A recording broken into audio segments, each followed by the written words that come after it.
আসসালামু আলাইকুম দর্শক।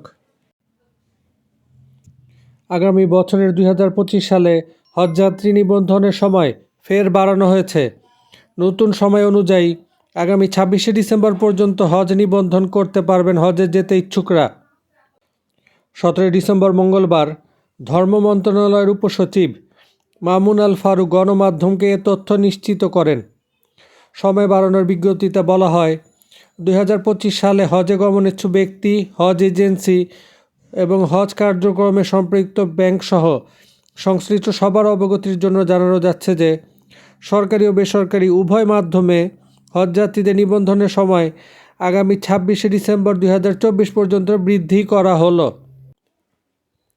এ সময়ের মধ্যে 3 লাখ টাকা জমা দিয়ে প্রাথমিক নিবন্ধন করা যাবে এবং একই সঙ্গে হজ প্যাকেজের সম্পূর্ণ অর্থ পরিশোধ করে চূড়ান্ত নিবন্ধন করার জন্য সম্মানিত হজযাত্রীদের বিশেষভাবে অনুরোধ করা হলো।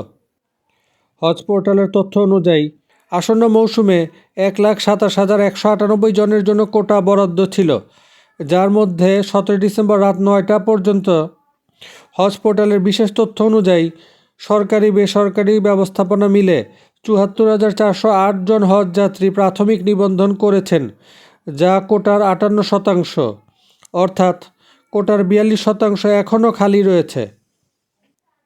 সাথে থাকার জন্য ধন্যবাদ দর্শক। আসসালামু আলাইকুম।